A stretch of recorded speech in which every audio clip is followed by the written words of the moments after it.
Assalomu alaykum hurmatli tomoshabinlar. Bugun men 62 yoshdan oshgan pensionerlar uchun pasport va shaxsni tasdiqlovchi hujjatlar bo'yicha juda muhim masalani tushuntirib beraman. Bu mavzu har bir oilaga tegishli. Chunki deyarli har birimizning uyimizda ota-onamiz, bobo-buvimiz yoki nafaqadagi yaqinimiz bor. Pasportdagi kichik xato, muddati o'tgan hujjat yoki yangilash tartibini bilmaslik pensiya olishda, bankdan pul yetishda, davolanishda, notariusga borishda, uy-joy hujjatlarida va hatto oddiy ma'lumotnoma olishda ham muammo tug'dirishi mumkin. Shuning uchun videoni oxirigacha ko'ring. Men bugun oddiy tilda tushuntiraman. Avval qanday edi? Hozir nimalarga e'tibor berish kerak? Kimlar xavotir olishi kerak? Kimlar shoshilmasligi mumkin? Qaysi holatlarda pasportni almashtirish zarur bo'ladi va pensionerlar amalda nima qilishi kerak?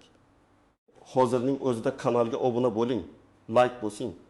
Chunki bunday ma'lumotlar vaqtida eshitilsa, odamni ortiqcha yugur-yugurdan, jarimadan va asabiylashishdan saqlaydi. Men avvalo asosiy masalani juda sodda qilib aytaman. Ko'p pensionerlarimizda hali ham eski namunadagi pasport, yaroqlilik muddati yaqinlashgan hujjat, ma'lumotlari eskirgan pasport yoki ID karta olish masalasi bo'yicha tushunmovchilik bor. Ayrimlar men pensionerman, endi pasportni almashtirmasam ham bo'ladi deb o'ylaydi. Yana boshqalar 62 yoshdan keyin pasport umrbod amal qiladi deb eshitgan bo'lishi mumkin. Ba'zilar esa aksincha, endi hamma pensioner zudlik bilan yangi hujjat olishi shart deb xavotirga tushadi. Mana shu joyda aniqlik kerak. Pasport yoki ID karta masalasi yosh bilan bog'liq bo'lishi mumkin. Lekin har doim ham faqat yoshga qarab hal qilinmaydi. Hujjatning turi, berilgan sanasi, muddati, undagi ma'lumotlarning to'g'riligi, fuqaroning familiyasi o'zgarganmi, yashash manzili yangilanganmi, hujjat shikastlanganmi, chet elga chiqish rejalashtirilganmi, bank va davlat xizmatlaridan foydalanish kerakmi? Mana shularning hammasi ahamiyatga ega. Avval odamlar ko'pincha ichki pasport bilan barcha ishlarini qilardi. Pensioner pensiyasini olardi, bankka borardi, poliklinikada ro'yxatda turardi, kommunal xizmatlar bo'yicha hujjat rasmiylashtirardi. Hozir esa ko'p xizmatlar elektron tizimlar orqali tekshiriladi. Bank xodimi, notarius, migratsiya bo'limi, davlat xizmatlari markazi yoki tibbiyot muassasasi shaxsni tasdiqlovchi hujjatdagi ma'lumotni bazadagi ma'lumot bilan solishtiradi. Agar pasport raqami eskirgan, muddati tugagan, ism familiyada farq bor, tug'ilgan sana noto'g'ri kiritilgan yoki hujjat tizimida faol ko'rinmasa, pensionerning ishi to'xtab qoladi. Men amaliyotda ko'p ko'rgan holat shuki, odam muammo chiqmaguncha hujjatini tekshirtirmaydi. Masalan, pensioner bankka pensiya kartasini almashtirish uchun boradi. Bank hujjatingizni yangilang deydi. U davlat xizmatlari markaziga boradi. U yerda navbat, rasmga tushish, ariza, to'lov, eski hujjatdagi ma'lumotlar tekshiruv boshlanadi. Agar bu ish pensiya tushadigan kunlarga to'g'ri kelsa, odam vaqtincha pulini olishda qiynaladi. Shuning uchun men bu masalani oldindan hal qilish kerakligini ta'kidlayman. Ilgari pasport masalasi ko'pchilik uchun faqat muddat tugashi yoki familiya o'zgarishi bilan bog'liq edi. Odam pasportini olib yurardi, kerak joyda ko'rsatardi. Rasm va muhrlar orqali tekshiruv bo'lardi. Hozir esa shaxsni tasdiqlash jarayoni ko'proq raqamli bazalarga bog'lanib qoldi. ID karta, biometrik ma'lumotlar, elektron davlat xizmatlari, bank identifikatsiyasi, mobil operatorlar va notarial tizimlar bir-biri bilan bog'liq ishlaydi. Bu nimani anglatadi? Men sizga oddiy misol bilan tushuntiraman. 6-7 yoshli onaxonning pasportida familiyasi Karimova deb yozilgan. Lekin pensiya tizimidagi eski ma'lumotda bir harf xato ketib Karimova bo'lib qolgan. Avval bunday xatoga ko'p joyda ko'z yumilishi mumkin edi. Hozir esa kompyuter buni boshqa ma'lumot deb ko'rishi mumkin. Natijada bank kartasini yangilash, ishonchnoma berish yoki davlat xizmatidan foydalanishda qo'shimcha tekshiruv talab qilinadi. Yana bir misol. 7000 yoshli otaxonning pasporti juda eski, qog'ozlari yirtilgan. Surati deyarli tanib bo'lmaydigan holatda. U kishi mening yoshim katta, meni hamma taniydi deydi. Lekin bank xodimi yoki notarius men sizni tanishim emas, hujjat orqali tasdiqlashim kerak deydi. Bu xodimning yomonligi emas. Tartib shunday. Chunki ertaga kimdir pensioner nomidan pul yechsa, uy sotishga ishonchnoma olsa yoki kredit rasmiylashtirsa, javobgarlik katta bo'ladi. Hozirgi o'zgarishlarning maqsadi pensionerlarni qiynash emas. Asosiy maqsad shaxsni aniq tasdiqlash, firibgarlikni kamaytirish pensiya va ijtimoiy to'lovlar haqiqiy egasiga bo'lishini ta'minlash, davlat xizmatlarini tezlashtirish. Lekin bu tartiblar oddiy odamga oldindan tushuntirilmasa, u foyda o'rniga muammo bo'lib ko'rinadi. Shuning uchun men bugun har bir bandni amaliy tomondan ochib beraman. Eng avvalo 62 yoshdan oshgan va hujjatining muddati yaqinlashgan yoki tugagan pensionerlar e'tiborli bo'lishi kerak. Pasport yoki ID kartangizni qo'lingizga olib, berilgan sana va amal qilish muddatini tekshiring. Agar muddat tugagan bo'lsa, hali yurib turibdi deb kutmang. Hujjat muddati tugaganidan keyin ayrim xizmatlar sizni qabul qilmasligi mumkin. Ikkinchi guruh hujjati shikastlangan odamlar. Pasportning muqovasi yirtilgan, sahifasi ajralgan, yozuvlari o'chgan, surat xiralashgan. Muhim sahifalar nam bo'lgan yoki muhrlar o'qilmaydigan bo'lsa, bu hujjat amalda muammo tug'diradi. Men bir holatni aytaman. 64 yoshli erkak kishi bankka omonatini yechish uchun borgan. Pasportining birinchi sahifasi yillar davomida buklanib, yozuvlar xiralashgan. Bank xodimi hujjatni qabul qilmagan, chunki shaxsni aniq tasdiqlay olmagan, odam pul meniki-ku deb xafa bo'lgan. Lekin bank uchun hujjat aniq bo'lmasa, operatsiya xavfli hisoblanadi. Uchinchi guruh familiyasi, ismi yoki otasining ismi o'zgargan pensionerlar. Bu ayniqsa ayollarda ko'p uchraydi. Nikoh ajrashish. Hujjatlarni tiklash yoki eski yozuvlarni tuzatish sababli ma'lumotlar o'zgargan bo'lishi mumkin. Agar pasportda boshqa, pensiya hujjatida boshqa, bank kartasida boshqa yozuv bo'lsa, tizimlar mos kelmaydi. Bunday holatda hujjatlarni bir xil holatga keltirish zarur. 4-guruh yashash manzili bo'yicha muammosi borlar. Odam bir joydan boshqa joyga ko'chgan, lekin ro'yxat ma'lumotlarini yangilamagan bo'lishi mumkin. Pensiya farzandi bilan boshqa tumanda yashayapti, lekin hujjatda eski manzil turibdi. Oddiy hayotda bu sezilmasligi mumkin. Ammo subsidiya, ijtimoiy yordam, tibbiy ro'yxat, mahalla ma'lumotnomasi yoki meros masalasida manzil ma'lumotlari muhim bo'ladi. 5-guruh chet elga chiqmoqchi bo'lgan pensionerlar. Masalan, 63 yoshli ona Rossiyada ishlayotgan farzandining oldiga bormoqchi yoki 68 yoshli ota davolanish uchun Turkiyaga chiqmoqchi. Ichki shaxsni tasdiqlovchi hujjat bilan chet elga chiqish masalasi alohida tartibga ega. Bunday holatda xorijga chiqish pasporti, uning muddati, vizaga talab, biometrik ma'lumotlar va chegara nazorati talablari oldindan tekshirilishi kerak. Hali vaqt bor deb bir hafta qolganda yugurish ko'pincha stressga olib keladi. Men bu yerda ham muvozanatni saqlamoqchiman. Har bir 62 yoshdan oshgan odam zudlik bilan ertaga borib hujjatini almashtirish shart deb aytish noto'g'ri bo'ladi. Agar sizning ID kartangiz yoki pasportingiz amalda bo'lsa, muddati tugamagan bo'lsa, ma'lumotlaringiz to'g'ri bo'lsa, hujjat shikastlanmagan bo'lsa, bank, pensiya, tibbiyot va davlat xizmatlarida muammo chiqmayotgan bo'lsa, vahimaga tushish shart emas. Lekin tekshirib qo'yish kerak. Men tavsiya qiladigan eng oddiy yo'l shunday. Hujjatingizni olib, undagi ism, familiya, tug'ilgan sana, hujjat raqami va amal qilish muddatini ko'rib chiqing. Keyin pensiya kartangizdagi ma'lumot, bankdagi ma'lumot, tibbiy ro'yxat va mahalladagi ma'lumotlar bilan mosligini tekshiring. Agar hammasi joyida bo'lsa, siz faqat muddatni nazorat qilib borasiz. Masalan, 35 yoshli ayol kishida yangi ID karta bor. Amal qilish muddati hali 7 yil bor. Familiyasi hamma joyda bir xil, manzil ham to'g'ri. Bunday odam faqat hujjatini ehtiyot qilishi va muddati tugashidan oldin yangilashni rejalashtirishi kerak. Boshqa misol, 72 yoshli otaxonning eski pasporti bor, lekin muddati tugamagan. Barcha ma'lumotlar to'g'ri. U chet elga chiqmaydi. Bankdagi ishlarda muammo yo'q. Shunda ham men kamida bir marta mas'ul idoraga borib yoki davlat xizmatlari orqali holatni aniqlashtiring deyman. Chunki qoidalar o'zgarib boradi. Hujjat esa odamning asosiy kalitidir. Pensionerlar uchun eng muhim qoida shuki, shaxsni tasdiqlovchi hujjat har doim o'qiladigan, haqiqiy, tizimlarda tan olinadigan va egasining hozirgi ma'lumotlariga mos bo'lishi kerak. Bu oddiy gapdek eshitiladi, lekin muammolarning haqiqiy foizi aynan shu joydan chiqadi. Agar hujjatda xato bo'lsa, uni mayli, shunday yuraversin deb qoldirmang. Tug'ilgan sana bir kun farq qilsa ham, familiyadagi bitta harf noto'g'ri bo'lsa ham, bu keyinchalik meros, pensiya, bank, notarius va sud ishlarida katta muammo bo'lishi mumkin. Men ko'rgan holatlardan birida onaxonning tug'ilgan yili bir hujjatda 1928, boshqasida 1929 deb ko'rsatilgan. Odam yillar davomida e'tibor bermagan. Keyin meros hujjatlari rasmiylashtirilayotganda qarindoshlik va shaxsni tasdiqlash uchun qo'shimcha arxiv ma'lumotlari kerak bo'lgan. Bu esa bir kunlik ish emas. Ba'zan haftalab cho'ziladi. Yana bir muhim qoida. Hujjatni boshqa odamga berib yubormang. Pensionerlarning farzandlari yoki nevaralari men borib hal qilib kelaman deb pasportni olib ketadi. Albatta, yaqin odam yordam berishi mumkin. Lekin hujjat egasining ishtiroki talab qilinadigan joylar bor. Ayniqsa biometrik rasm, imzo, shaxsni tasdiqlash, ariza berish kabi jarayonlarda odamning o'zi borishi kerak bo'ladi. Agar pensioner yurishga qiynalsa, buni ham oldindan aytish kerak. Ayrim holatlarda uyga chiqish, vakillik yoki alohida tartib imkoniyatlari bo'lishi mumkin. Yana bir sabab, pensionerlar firibgarlardan ehtiyot bo'lishi kerak.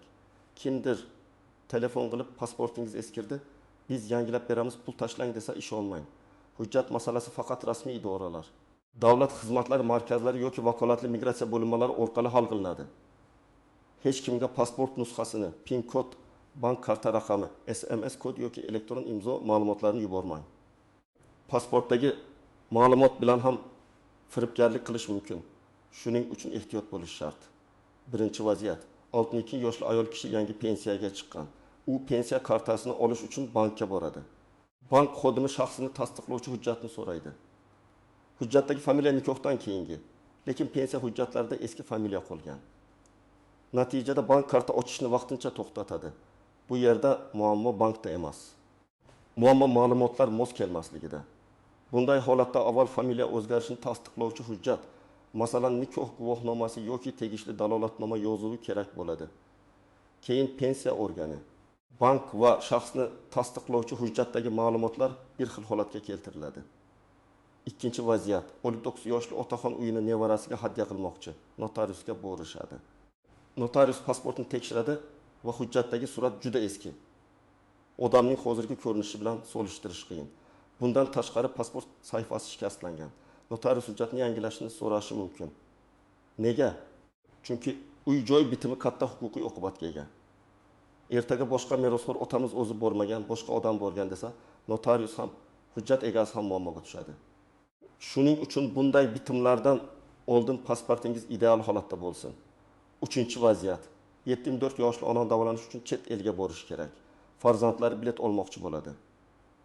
Lekin xorijga chiqish pasportining muddati 3 oy ichida tugaydi. Ayrim davlatlar kirishda pasport muddati kamida 6 oy amal qilishni talab qilishi mumkin. Natijada chipta, klinika navbati, viza va pul masalasi chalkashib ketadi. Men har doim aytaman, chet elga chiqish rejangiz bo'lsa, hujjatni kamida 2-3 oy oldin tekshiring. Ayniqsa pensionerlar uchun tibbiy safar vaqtida hujjat masalasi oxirgi o'rinda qolmasligi kerak. 4-vaziyat.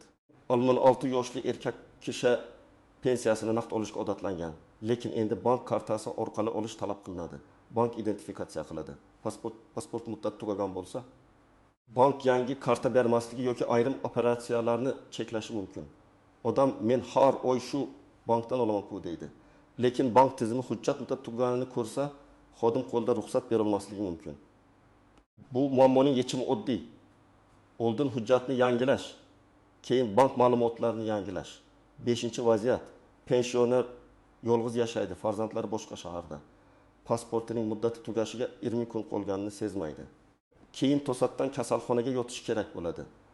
Tibbiy xizmatlarda shaxsni tasdiqlash, sug'urta yoki ijtimoiy ma'lumotlar kerak bo'ladi. Agar hujjat muammoli bo'lsa, qarindoshlar qo'shimcha yuguradi. Shuning uchun men yolg'iz yashaydigan pensionerlarga alohida maslahat beraman.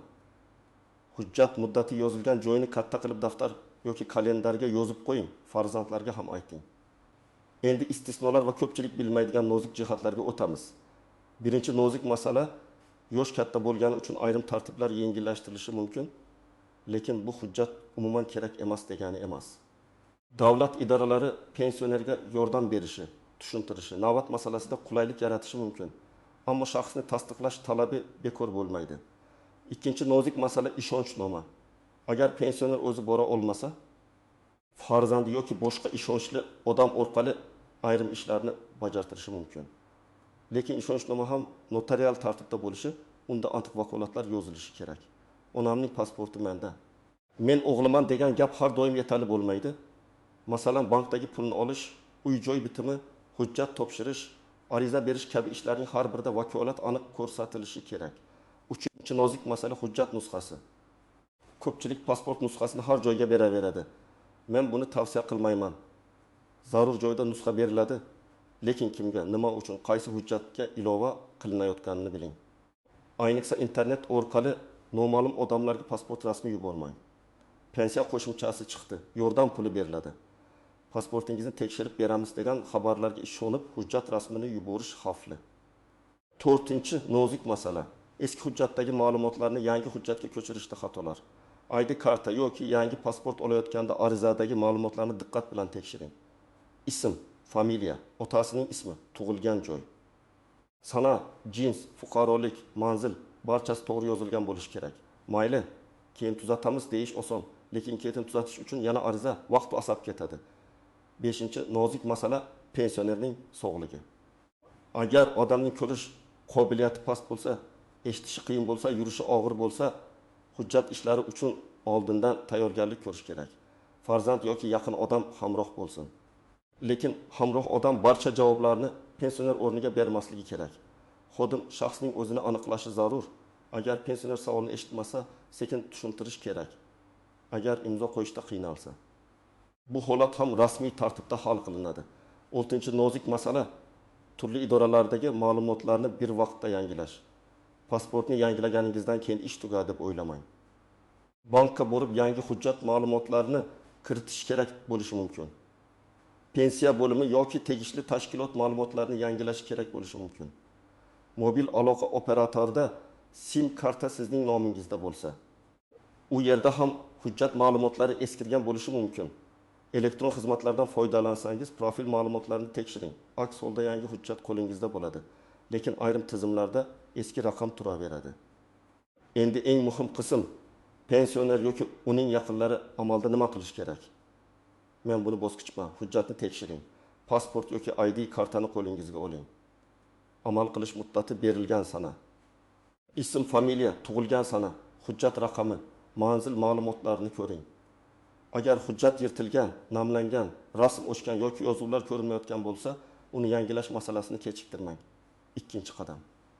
Ma'lumotlarni solishtiring.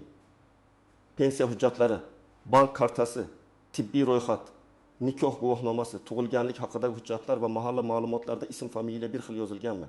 Shuni tekshiring. Ayniqsa lotin va kiril yozuvda farqlar bo'lishi mumkin. Masalan, Yo'ldoshev, Yuldashev, Yo'ldoshev kabi yozilishlar ayrim tizimlarda farq sifatida chiqishi mumkin. Buni beparvo qoldirmang. 3-qadam. Kerakli hujjatlarni tayyorlang. Odatda shaxsni tasdiqlovchi eski hujjat, ariza, rasmga tushish, davlat boji yoki xizmat to'lovi, zarur bo'lsa nikoh guvohnomasi, ajrashish hujjati, tug'ilganlik haqidagi guvohnoma, manzilga oid ma'lumotlar kerak bo'lishi mumkin.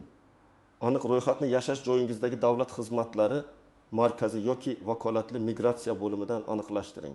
Chunki holatga qarab talab farq qilishi mumkin. 4-qadam. Rasmiy joyga boring. Hujjat masalasini ko'chadagi vositachi orqali emas, rasmiy idora orqali hal qiling. Davlat xizmatlari markazi, migratsiya va fuqarolikni rasmiylashtirish bo'linmalari yoki tegishli vakolatli tashkilotga murojaat qiling.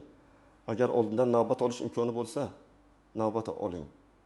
Pensionerning sog'ligi yomon bo'lsa, eng yaqin bo'limga qo'ng'iroq qilib, qanday qulay tartib borligini so'rang. 5-qadam. Arizani tekshirib imzo qo'ying. Xodim ma'lumotlarni kiritganda shoshilmang. Har bir harfni ko'ring. Agar o'zingiz yaxshi ko'rmasangiz, yo'ningizdagi ishonchli odam o'qib bersin. Lekin baribir yakuniy javobgarlik hujjat egasida bo'ladi. Tug'ilgan sana, familiya, ism, otasining ismi, manzil xato ketmasin. 6-qadam. Yangi hujjat olingandan keyin bank va pensiya ma'lumotlarini yangilang. Men ko'p odam aynan shu joyda xato qiladi. Yangi ID karta oladi, keyin uyga borib qo'yadi. Bir oy o'tib bankka borsa, bankda eski pasport raqami turibdi. Shuning uchun yangi hujjatni olgan kuningiz yoki undan keyingi yaqin kunlarda bankka borib ma'lumotlarni yangilating. Pensiya oladigan kartangiz, omonatingiz, mobil bankingiz bo'lsa, hammasi to'g'ri ishlayotganini tekshiring. 7-qadam. Nusxalarni tartibli saqlang. Eski hujjat nusxasi, yangi hujjat nusxasi, nikoh guvohnomasi, tug'ilganlik guvohnomasi, pensiya hujjatlari alohida papkada tursin. Pensionerning farzandlari qayerda nima borligini bilsin. Favqulodda holatda hujjat izlab uy ag'dar to'ntar bo'lmasin. Agar hujjatda xato bo'lsa yoki ma'lumotni tuzatish kerak bo'lsa, arizada holatni aniq yozish kerak. Masalan, pasportdagi familiyamni nikoh guvohnomamga muvofiq to'g'rilab berishingizni so'rayman degan mazmunda yoziladi. Agar tug'ilgan sana bo'yicha xato bo'lsa, tug'ilganlik haqidagi guvohnoma ma'lumotlariga asosan tuzatish kiritishingizni so'rayman deb yoziladi. Agar hujjat shikastlangan bo'lsa, hujjat yaroqsiz qo'lga kelgani sababli yangisini rasmiylashtirishni so'rayman deb ko'rsatiladi. Men bu yerda muhim narsa aytaman. Arizada hissiyot emas, fakt yoziladi. Meni qiynashyapti. Hamma joyda muammo bo'lyapti deb yozish shart emas. Qaysi ma'lumot xato, qaysi hujjat asosida tuzatish kerak, nima so'ralyapti, mana shu aniq bo'lishi kerak. Shunda xodim ham tezroq tushunadi, ish ham tartibli yuradi. Yana bir maslahat.